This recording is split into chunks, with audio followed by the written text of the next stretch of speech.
Baik, Assalamualaikum warahmatullahi wabarakatuh. Halo semuanya, kembali lagi bersama saya Heri Topik.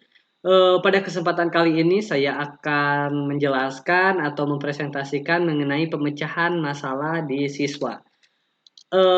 Kebetulan hari ini saya akan menjelaskan mengenai meningkatkan motivasi belajar pada siswa. Tentunya motivasi menjadi masalah yang utama ketika kita mengajar.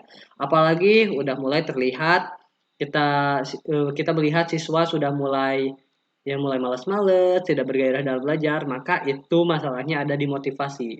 Maka kita harus sebagai guru harus memupuk kembali motivasi agar siswa bisa lebih giat lagi dalam belajar dan tentunya melalui proses pembelajaran yang baik.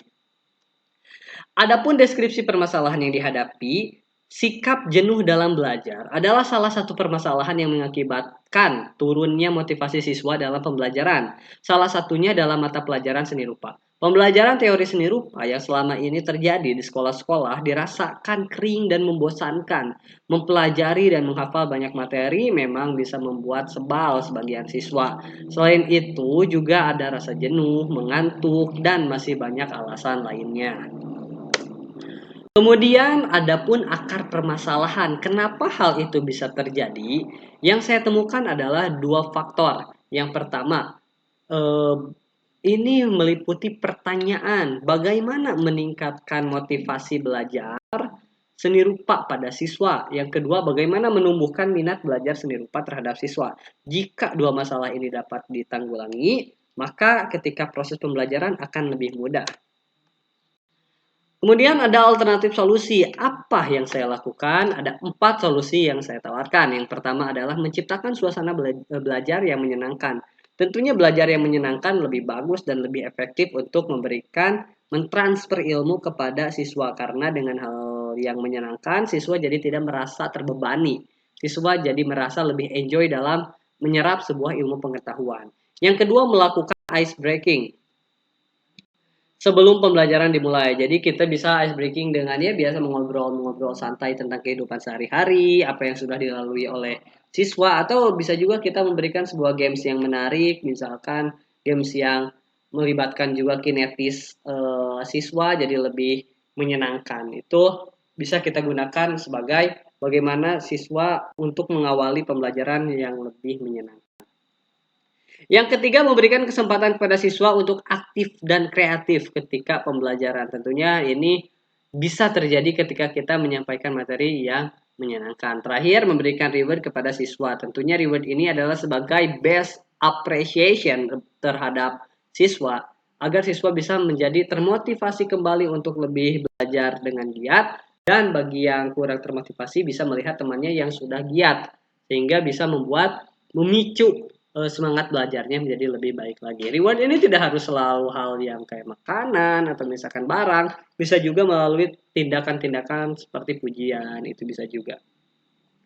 Kemudian ada hasil pemecahan masalahnya. Untuk menciptakan suasana belajar yang menyenangkan, guru menggunakan metode belajar yang bervariasi. Apalagi pada saat jam pelajaran teori seni rupa pada jam terakhir, itu menjadi tantangan tersendiri. Udah lelah, panas, gerah, itu menjadi konsentrasi agak berkurang sehingga ini challenging ya bagi seorang guru. Salah satunya dengan menggunakan teka-teki silang atau TTS, di mana anak-anak akan kreativitas sehingga pelajaran tidak terasa menjenuhkan. Jadi kita bisa membuat game seperti ya teka-teki silang, ular tangga, di mana kita bermain dengan kata-kata sebagai teori tersebut. Kemudian hasil pemecahan yang kedua adalah menggunakan ice breaking pada saat akan memulai pelajaran serta fun games pada saat proses pembelajaran yang akan memotivasi siswa untuk belajar. Tentunya ini akan sangat berhasil sekali karena ketika siswa mulai enjoy, sudah mulai menyenangi kegiatan pembelajarannya, jadi lebih mudah mengikuti pembelajaran. Kemudian yang ketiga, memberikan reward atau penghargaan kepada siswa agar termotivasi dan bersemangat dalam belajar. Reward dapat berupa reward verbal, diungkapkan dengan kata-kata yang membuat siswa merasa senang dan puas. Bisa juga reward non-verbal, bisa menggunakan simbol atau gerakan anggota tubuh pendidik ketika melihat perilaku siswa, tulisan motivasi di lembar kerja siswa, dan memberikan benda berharga seperti pin, piagam, dan lain-lain. Intinya reward ini tergantung kreativitas tiap guru.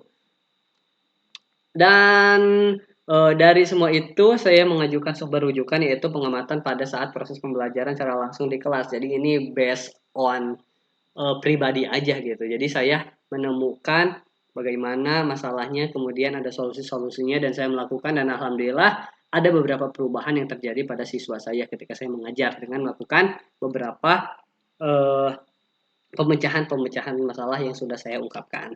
Itu saja mungkin pertemuan kita kali ini dengan pemecahan masalah di bulan Mei. Terima kasih atas perhatiannya. Semoga kita bisa ketemu di video yang lain dengan pemecahan masalah yang lainnya. Terima kasih atas perhatiannya. Saya tutup. Assalamualaikum warahmatullahi wabarakatuh.